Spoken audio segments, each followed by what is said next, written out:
I've spent the last couple of weeks exploring the world of Mortal Shell 2. You play as Harbinger, a cosmic child of the Undermether, an eldritch being who's had her ovum, your kin, stolen from her. During my 45 hours with the game, I've hacked my way across the metal album cover that is Fulgrim, crawled through every minor and major dungeon, and started into New Game Plus, because as we'll discuss, in Mortal Shell 2 you have choices to make and can't have everything at once. The beta presented a good first impression, and I'm happy to say that the full release exceeded my expectations and even fixed my biggest issue with the beta. This review will be as spoiler free as possible as I discuss what makes Mortal Shell 2 good, unclean fun. Even without a stamina system, Mortal Shell 2 is a Soulslike through and through. The world challenges you to engage with it, from learning how to overcome the various denizens of the world, to the gameplay systems, to exploring every nook and cranny to uncover the secrets that are densely packed into the open world and dungeons. The atmosphere is heavy as you explore infested villages, collapsing kingdoms, and more. These are all basics associated with the Souls-like genre that I enjoy, but what makes Mortal Shell 2 stand out to me is just how much fun I had playing through it, and what made it particularly fun for me comes down to its creativity and player choice. The first aspect of creativity that I want to call out is one that creeps into everything else that I'll mention, and that's the dark fantasy meets H.R. Geiger aesthetic of Mortal Shell 2. This was present in Mortal Shell 1, but for the sequel they've leaned more into both the dark fantasy and biomechanical sci-fi elements in a way that I cannot see working for some folks, but I think is pretty cool. Another area where Mortal Shell 2 shows its creativity is with its enemies and bosses.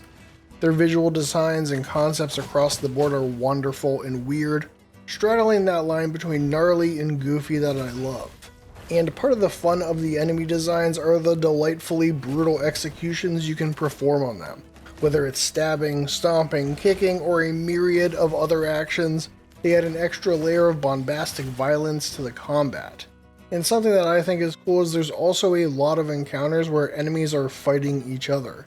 This makes it feel like a living world that exists beyond what you're doing, and makes tactical moments where you can help one side take out a particularly dangerous enemy, while also softening up the winners for a swift victory once the other side is slaughtered. The bosses, like the enemies, have some wonderful concepts, visual designs, and fun executions. Cold Symmetry took their fun ideas and made sure to cram every worthwhile boss concept they could into the game. Some of the bosses I found to be more compelling on the presentation than the difficulty, but there were also a number of standout fights along the way that sent me back to the beacon to tweak my loadout and spend some time learning the fight. While the enemies and bosses were great, that wouldn't count for much if the player's verbs and combat options weren't also on point. And when it comes to the shells, weapons, and build options, Mortal Shell 2 really shines. Mortal Shell 2 doesn't have you putting points into stats as you level your character Harbinger, whose progression is static as you level. Instead, you'll earn shell points, which you'll use alongside an item called Glimpses to unlock the potential of the mortal shells you find. Mortal shells are like classes, with each having their own set of unique abilities and playstyles. The shells in Mortal Shell 2 can do some nasty things, from stopping time to creating clones and more. A lot more. The devs at Cold Symmetry had a lot of big ideas for the shells, and they crammed them all into the game.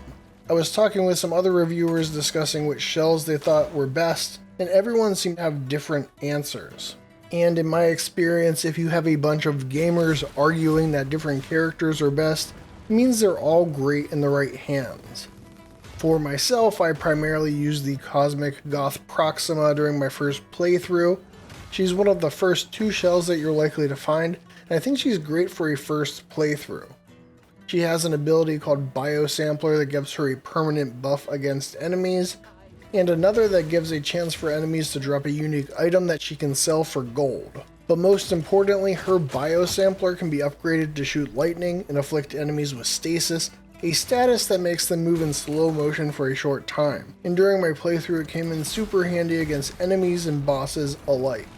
There's 8 shells, but there's also 8 weapons, 8 sidearms, and 4 seals. They can all be mixed and matched as there's no restrictions on what armaments shells can use. The weapons are archetypal in nature with distinct movesets that feel great. I personally use the axe because spin to win, but ended up switching to the axe Tana because spin to win, but faster. The seals are the same as presented in the beta, and they do a good job of presenting a range of defensive options from Soulslikes that you can choose to fit your playstyle. Vatra's seal gives you a Mortal Shell 1 style harden and perfect harden. The Untarnished seal gives you a perfect parry and guard. The Infinity seal gives you a stronger perfect parry without a guard. And the Slayer seal lets you rip and tear with sidearms to break stances and regain health and resolve when performing executions. I think it's a testament to Mortal Shell's harden system that I stuck with Vatra's seal during my playthrough, but they all present a different approach. For instance, Vatra's seal lets me harden mid-combo without breaking my stride, negating a regular attack and dealing break damage if I time it right. But if I don't do a perfect harden, I need to wait for my hardening gauge in the bottom left to refill, which in my experience made it tougher to use against faster enemies than say the Untarnished seal, which lets you guard against multiple hits. But while the weapons and seals are awesome, when it comes to creativity I want to focus on the sidearms. They really run the gamut, ranging from a crossbow and handheld trebuchet that fires axes, to a caged up eldritch child, to a shotgun, and even a machine gun. Again, it shouldn't work on me, but in this dark fantasy world about supernatural technologies falling from the stars, I find myself firmly here for it. Although I do think it's a missed opportunity that enemies very rarely bring gloom-forged weapons to bear against Harbinger. Then again, the crossbow-domed dudes are brutal enough, they don't need to be sporting Gatling guns. Before getting into how player choice makes Mortal Shell 2 fun, I want to talk about an area of the game that straddles creativity and player choice, and that's items. If you saw my video about the beta, you know that my biggest complaint about it was the item system, which turned consumables into collectibles that gave minor passives. However, this system isn't in the final game, and what they delivered is something that I think will make everyone happy. Consumable items in Mortal Shell 2 are called permanent pickup or PP items. Using the welt cap as an example, you collect them over the course of a playthrough and their number will go up, increasing the item's familiarity. As you cross certain familiarity thresholds, the item becomes more effective. You can equip one PP item as an active item that you can use as a replenishable limited use item, or as a passive item, and it will give a passive bonus. I like how this system lets the player decide what item to use as an active item and as a passive item. And one of my favorite items maybe in all of games is an item that pretty much had a permanent spot in the passive slot during my playthrough. For the first time in probably 40 hours I've taken it off to not spoil the surprise in this video, but broadly its passive ability is that about every 20 weapon strikes, a spirit is summoned to help fight for a few moments, and it's incredible. Now it's time to talk about the other aspect of Mortal Shell 2 that I think makes it so much fun, and that's player choice. And while you do have a bunch of shells, weapons, and sidearms to choose from, and an extremely non-linear world to explore basically however you desire, I'm actually talking about how the game pushes the player to make choices. Because while having a bunch of choices is awesome, a player's decisions don't mean much if they can choose everything. And I know this is an opinion that won't resonate with some people, but I like that Mortal Shell 2 doesn't want you to be able to have everything at once, and that the game knows where to limit you and where to let you play unconstrained. The shells all have ability trees that are divided into 3 tiers, and you won't be able to unlock all tiers of all shells in a single playthrough. Glimpses are the item that you use to unlock tiers of shell abilities, and they are a finite resource in Mortal Shell 2. This means that in a given playthrough, you can really only fully unlock the skills of maybe 2 or 3 shells. This does mean that if you're regularly spending glimpses on shells and you find one later in the game that you want to try, you might not be able to unlock all of its abilities. That definitely can be a bit of a bummer, and I do wish they were clearer early on how limited this resource is, but it also gives more weight to your decisions you do make with what shells you do fully unlock. And in another move that I love, even having a shell fully unlocked doesn't mean that you can fully upgrade every ability. When leveling up Harbinger, you'll occasionally gain a shell point that can be spent to unlock or upgrade a shell ability. However, there's a cap to how many shell points can be spent on shell abilities that is less than the total amount of points needed to fully upgrade all of them. This means that you can't have everything maxed out for a shell, you still need to make decisions about how you want to build it. And in this case, the shell points are freely refundable, allowing you to experiment, but you will ultimately still need to make choices regarding what abilities you want at a given time.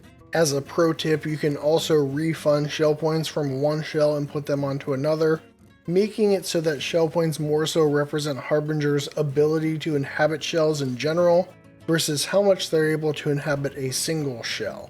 I do wish that you could then save shell presets, or that shell points could be applied per shell instead of in total, but in either case I think it's a system that maintains flexibility while also making your decisions meaningful. Another aspect of the game where player choice comes into play is with tar stones, the extra spice that really adds depth to build crafting in Mortal Shell 2. Tar stones do a range of things from giving special moves to weapons and sidearms, to passive bonuses to coating armaments and elemental damage. 3 tar stones can be equipped to both weapons and sidearms, and then 4 can be equipped to Harbinger, giving you a total of 10 tar stones that can be equipped. There are about 70 tar stones in Mortal Shell 2 broken into 4 categories that determine which slots they can be placed in: support, combat, infusion, and ability. If this all sounds like a lot, it is, and this isn't the place to get into the weeds on it, but it's a ton of fun messing around with different tar stones. A tar stone gains experience while equipped, and when they gain enough experience they can be tempered into a higher tier version to increase their effectiveness. Doing this gets you a resource called Tar Core, which is then used to upgrade the tar stone to its final tier. However, you get less tar cores from a tar stone than it takes to fully upgrade it. What that means is that you won't be able to fully upgrade every tar stone, that you'll need to equip different tar stones and temper them to get tar cores, and then choose a few to fully upgrade. This is another limiting factor in Mortal Shell 2 that pushes the player to make a decision to work within the boundaries. While I like the decision this system creates, I don't like that, from what I can tell, no amount of New Game Plus will allow you the chance to fully upgrade other tar stones. While you can get more glimpses in New Game Plus to unlock the rest of the shells, I haven't seen a way to get more tar cores, and I do think that's a bummer because it's ultimately limiting permanently across all playthroughs in that file. But I think I've spoken long enough about how Mortal Shell 2 forces the player's hand, and now it's time to talk about the areas in which the game doesn't hold the player's hand at all. The world of Fulgrim is broken up into 2 sections, the Faneweald and the Ruins of Mammon. In the beta, I guess that the world may be broken up into 2 sections based on the 2 fast travel devices atop the hub, with one unlocking later, and I was partially right. Faneweald is the more forgiving of the 2 halves and is where players are nudged at the start, but they're both open from the start and players can choose to go where they want. Each half is non-linear, with the areas within winding through one another. The areas themselves have a lot of variety in look, with some downright gorgeous and devastating vistas.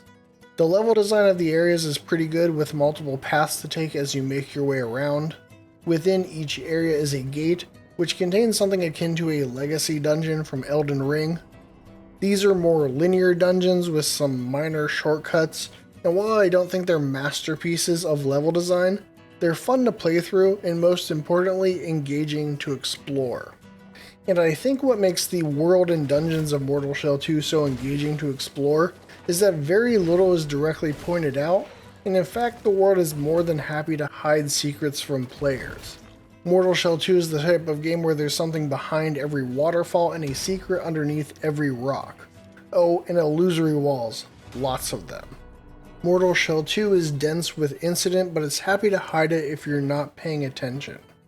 The mini dungeons found throughout the world vary wildly in size, making them a wild card to step into. Some mini dungeons have creative gimmicks that mix up the gameplay or cool mini bosses to overcome.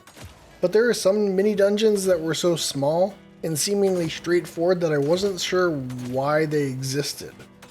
Beacons, the checkpoints of the world, often contain mini dungeons where you can cleanse the ovum inside, which provides a defined endpoint. Mini dungeons don't have a defined goal, and sometimes you fight through a couple rooms of enemies.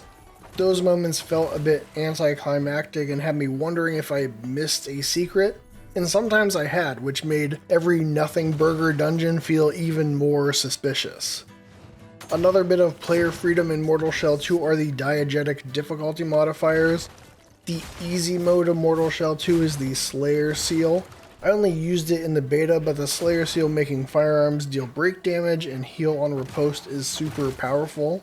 In the full game, the seal adds the Slayer Punch, a charged attack that deals break damage to enemies and will automatically riposte if it breaks an enemy with the attack. On the opposite end of the difficulty spectrum is Night. After getting a certain item, you can summon Night.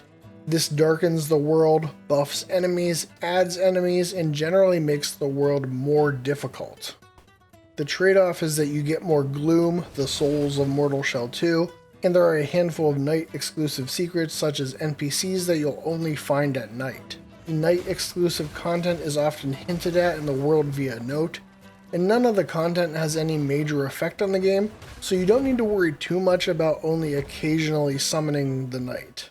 I actually think Night was overall a bit underutilized, but I can see how they didn't want too much locked behind a difficulty modifier. Difficulty modifiers being diegetic is neat, and I like how they don't just change the numbers, but add systems and modify the game in more interesting ways. You didn't think you were going to get through a Lore Hunter review without me commenting about the story and lore, did you? Now don't worry, I'm not talking spoilers in this video, and to be honest, I'm still putting together the lore, so the details will be for later videos, but for now I wanted to give my general thoughts about the story and lore of Mortal Shell 2. Like the first game, the story is relatively straightforward on a plot level. That being said, the lore of the world and the stories of the shells are pretty involved and interesting, and I'm having a good time continuing to put the pieces together. The story of Mortal Shell 2 is described as being a standalone story that doesn't require knowledge of the first game. On one level that's true, Mortal Shell is telling its own story, but there's also a ton of Mortal Shell 1 in the game. I made a video recapping the story of Mortal Shell 1, which I'll link below, and I'm glad I made it because it had me primed to be pointing at my monitor all throughout the game as both obvious and more subtle references appeared. In my beta video I expressed that I was unsure about the changes to storytelling tools in Mortal Shell 2, and I can now say that those fears were largely unfounded.